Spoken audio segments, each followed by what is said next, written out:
ಐದೇ ಸಿನಿಮಾಗೆ ಎಷ್ಟು ಜಾಸ್ತಿ ಆಯ್ತು ಇಷ್ಟು ದೊಡ್ಡ ಬಜೆಟ್ ಸಿನಿಮಾದಲ್ಲಿ ಅಂತ ಫಸ್ಟ್ ಪ್ರಶ್ನೆ.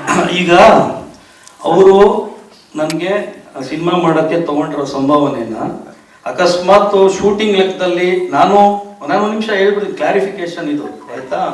ಈ ಪ್ರಶ್ನೆಗೆ ನಾನೇ ಉತ್ತರ ಯಾಕೆ ಕೊಡ್ತೀನಿ ಅಂದರೆ, ಇವರು ಈ ನಂಬರ್ ಆಫ್ ಡೇಸ್ ಈ 3 ವರ್ಷ ಶೂಟಿಂಗ್ ಮಾಡಿದ್ದಾರಲ್ವ, ಅವರು ಏನಾರ ಹೆಚ್ಚುವರಿ ಏನಾರ ನನಗೆ ಬೇಕು ಅಂತ ಅಂದಿದ್ದಿದ್ರೆ ಇದಕ್ಕೆ ನಾನು ಈಗ ಒಬ್ಬ ಹೀರೋ ಪಕ್ಕ ನಿಂತ್ಕೊಂಡು ಇಲ್ಲ ಕುತ್ಕೊಂಡು ನಾನು ಹೇಳ್ತಾರ ಮಾತು, ಇವ್ರು ಕೇಳಿದ್ರು ನಾನು ಕೊಡಲೇಬೇಕು ಅನ್ನೋ ಥರ ಪರಿಸ್ಥಿತಿ ಒಬ್ಬ ಹೀರೋಗಿರುತ್ತೆ ಆಯ್ತಾ. ಬಟ್ ಅವ್ರು ಇಲ್ಲಿವರೆಗೂ ನನ್ನ ಜೊತೆಗೆ ನಿಂತ್ಕೊಂಡು ಅವ್ರಿಗೆ ಈಗ ಈ ಕ್ಷಣದಲ್ಲೂ ಈ ಮಿನಿಟಲ್ಲೂ ಈ ಸಿನಿಮಾಗೆ ಅವರೇ ನಾನು ಬಂಡವಾಳ ಹಾಕಿರ್ಬೋದು ಇನ್ನೊಂದೇನು, ಬಟ್ ಅವ್ರ ಶ್ರಮ ಅವರು ಮಾಡಿರೋ ಡೆಡಿಕೇಶನ್ ಮುಂದೆ ಅದಕ್ಕೆ ದುಡ್ಡು ಕಟ್ಟಕ್ ಆಗದೇ ಇಲ್ಲ ಸರ್. ಅದು ನಮಗೂ ಗೊತ್ತಿದೆ. ನಾನು ಸರ್ ಅದು ಬರಲೇಬಾರ್ದು ಸರ್, ಅದಕ್ಕೆ ಅಪಾರ ಸರ್. ನನ್ಗೆ ಏನು ಕೊಟ್ಟರು ಕಮ್ಮಿ ಸರ್, ಅವ್ರು ಏನು ತಗೊಂಡ್ರು ಅದು ಕಮ್ಮಿ ಅಂತ ಲೆಕ್ಕ ನನಗೆ. ಇದು ನನ್ನ ಮನಸ್ಸಲ್ಲಿ ಇರೋ ಮಾತು ಹೇಳ್ತಾ ಇದ್ದೀನಿ. ಈ ಅವರು ಬೆಳಗ್ಗೆ ರಾತ್ರಿ ಹಗಲು ಈ ಸಿನಿಮಾಗೆ ಕೊಟ್ಟರಷ್ಟು ಟೈಮ್ ಡೆಡಿಕೇಶನ್ ಬೆಲೆ ಕಟ್ಟಕ್ಕಾಗಲ್ಲ ಸರ್, ಇದು ಸತ್ಯ. ನಿಮ್ಮ ಸಿನಿಮಾದಲ್ಲಿ ಇಬ್ಬರು ಅರ್ಜುನ್ ಅವರಿದ್ರು ಸರ್, ಅವರೆಲ್ಲ ಡೈರೆಕ್ಟರ್ ಬಗ್ಗೆ ಮನಸ್ತಾಪ. ಬಾಂಬೆಗೆ ಬಂದ್ರೆ ನಮ್ಮ ಕರ್ನಾಟಕಕ್ಕೆ ಯಾಕೆ ಬಂದಿಲ್ಲ? ಕತೆ ಚಿತ್ರಕಥೆ ಎಲ್ಲ ಬರೆದು ಕೊಟ್ಟು ಅರ್ಜುನ್ ಸರ್ ಅವ್ರದ್ದು ಪರ್ಸನಲ್ ಶೂಟಿಂಗ್ ನಡೀತಾ ಇತ್ತು, ಹಂಗಾಗಿ ಬರೋಕ್ಕಾಗಲಿಲ್ಲ ಸರ್. ಮತ್ತೆ ಪ್ಲಾನ್ಗಳು ಇವೆಂಟ್ ಬರ್ತಾರೆ ಸರ್, ಬರ್ತಾರೆ. ಸಿನಿಮಾ ಯಾರು ತೋರಿಸಿದ್ದೀರಾ ಸರ್ ಅವ್ರಿಗೆ? ನೋಡಿದ್ದಾರೆ ಸರ್. ಈಗ ನೀವು ಸಿನಿಮಾ ನೋಡಿದ್ದೀರಾ, ನಿಮಗೆ ಏನು ಅನಿಸ್ತೀರಿ ಸರ್? ಒಂದು ಲೈನಲ್ಲಿ ಹೇಳಿ ಸರ್, ನಿಮ್ಗೆ ಏನು ಅನಿಸ್ತೀರಿ ಸರ್? ಡೆಫಿನೆಟ್ಲಿ ಒಂದು ಹೆಮ್ಮೆಯ ಚಿತ್ರ ಆಗುತ್ತೆ. ಈ ನಾವೇನು 3 ವರ್ಷ ಮಾಡಿದ್ದೀವಿ, ಒಂದು ಪ್ರಯತ್ನ ನಾವೇನು ಮಾಡಿದ್ದೀವಿ, ಡೆಫಿನೆಟ್ಲಿ ಜನಕ್ಕೆ ಇಷ್ಟ ಆಗುತ್ತೆ ಸರ್. ನಿಮ್ಗೆ ಫಸ್ಟ್ ಸಿನಿಮಾ ನೋಡಿದಾಗ ಫಸ್ಟ್ ನಿಮ್ಗೆ ಕಾಣಿಸಿದ್ದೆ ಆಸ್ ಎ ಟೆಕ್ನಿಷಿಯನ್ ಟೀಮಲ್ಲಿ? ಸರ್ ನನಗೆ ಕಾಣಿಸಿರೋದು ನೋಡಿ, ಅಲ್ಲ ಖರ್ಚು ಬಿಟ್ಟು ಹೇಳ್ತೀನಿ ಸರ್, ಖರ್ಚು ಬಿಟ್ಟು ಹೇಳ್ತೀನಿ ಸರ್. ಒಬ್ಬ ಪ್ರೇಕ್ಷಕನಾಗಿ ಡೆಫಿನೆಟ್ಲಿ ಒಂದು ಧ್ರುವ ಸರ್ಜಾ ಫ್ಯಾನ್ ಆಗಿ ಈ ಸಿನಿಮಾ ಅವರು ನಟನೆ, ಅವರು ಕ್ಯಾರಿ ಮಾಡಿರೋ ರೀತಿ ಅದು ತುಂಬ ಇಷ್ಟ ಆಗುತ್ತೆ ಸರ್ ಎಲ್ರಿಗೂ. ಸರ್ ಟೆಕ್ನಿಷಿಯನ್ಸ್ ಎಲ್ಲರೂ ಕಾಣ್ತಾರೆ ಸರ್ ನಮ್ಮ ಸಿನಿಮಾಲೇ. ನಾನು ಅದು ಫಸ್ಟು ಟೆಕ್ನಿಷಿಯನ್ಸ್ ಅಂತಲೇ ಹೇಳಿದ್ದು. ಪ್ರತಿಯೊಬ್ಬರು, ಮೋಹನ್ ಸರ್ ಆಗಿರ್ಬೋದು, ಅವರು ವಿಶೇಷವಾಗಿ ಪ್ರತಿಯೊಂದು ಡೀಟೇಲಿಂಗಲ್ಲಿ ಸೆಟ್ಗಳು ಹಾಕ್ಕೊಟ್ಟಿದ್ದಾರೆ. ಮೋಹನ್ ಸರ್ದು ಅಂದು ಹೇಳಬೇಕು ಅಂತಂದರೆ, ನೆಕ್ಸ್ಟು ನಮ್ಮ ಮುರಳಿ ಮಾಸ್ಟ್ರು ಅವರು ಒಂದು 18 ದಿನ ಅಲ್ಲ ಸರ್, 18 ದಿನ ನಮಗೆ ಇಂಟ್ರಡಕ್ಷನ್ ಸಾಂಗ್ ಮಾಡಿದ್ದಾರೆ.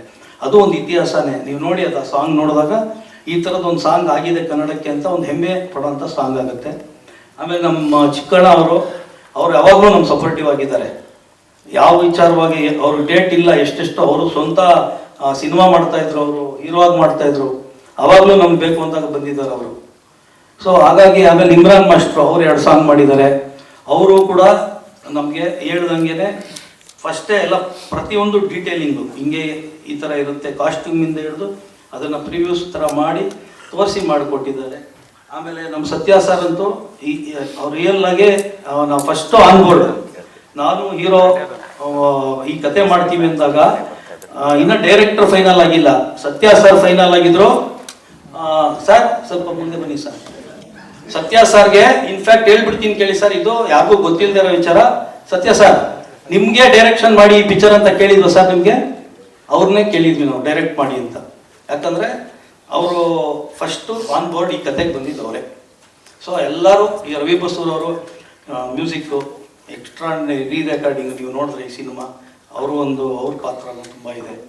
ಆಮೇಲೆ ಇವರು ಮಣಿ ಶರ್ಮಾ ಸರ್ ಅವ್ರ ಲೆಜೆಂಡು ನೋಡಿ, ಮೆಲಡಿ ಇಷ್ಟು ಎಲ್ಲ ಲ್ಯಾಂಗ್ವೇಜಲ್ಲಿ ಹಿಟ್ ಆಗಿದೆ, ನಾಟ್ ಓನ್ಲಿ ಕನ್ನಡ, ಎಲ್ಲ ಕಡೆ ಟಾಪಲ್ಲಿದೆ.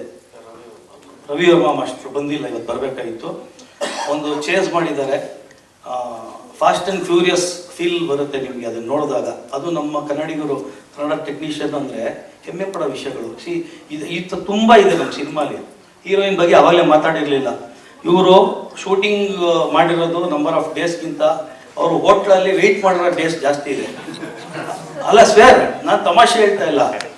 ಆದರೂ ಕೂಡ ಒಂಚೂರು ಬೇಜಾರು ಮಾಡ್ಕೊಳ್ದೆ ಸಿನಿಮಾಗೆ ತಾಳ್ಮೆಯಿಂದ ಕಂಪ್ಲೀಟ್ ಮಾಡಿ, ಯಾವತ್ತು ಒಂದು ದಿನ ಅದನ್ನು ಕಂಪ್ಲೇಂಟ್ ಮಾಡದೆ ಪ್ರೊಡಕ್ಷನ್ಗೆ ನನಗೆ ನೀವು ಕರೆಸಿ ಕೂಡಿಸ್ತೀರಾ ಅಂತ ಒಂದಿನ ಹೇಳಿಲ್ಲ ಅವರು, ಆಯಿತಾ. ಸೊ ಎಲ್ಲರ ಕಾಂಟ್ರಿಬ್ಯೂಷನ್ ತುಂಬ ಇದೆ ಸಿನಿಮಾಗೆ. ಎಲ್ಲ ರೀತಿಲೂ ಕೆಲಸ ಎಲ್ಲರೂ ಏನು ನಾವಿವತ್ತು 100% ಎಕ್ಸ್ಪೆಕ್ಟ್ ಮಾಡ್ತೀವಿ, ಅದಕ್ಕಿಂತ ಮೀರಿ ಎಲ್ಲರೂ ಕೆಲಸ ಮಾಡಿದ್ದಾರೆ.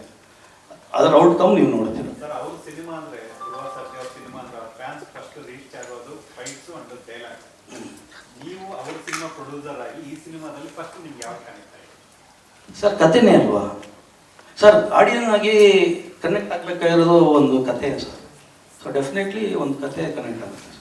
Action film sir, lover boy ನಿಮ್ಗೆ ಎಷ್ಟು ಚಾಲೆಂಜ್ ಸರ್? ಇಮ್ರಾನ್ ಸರ್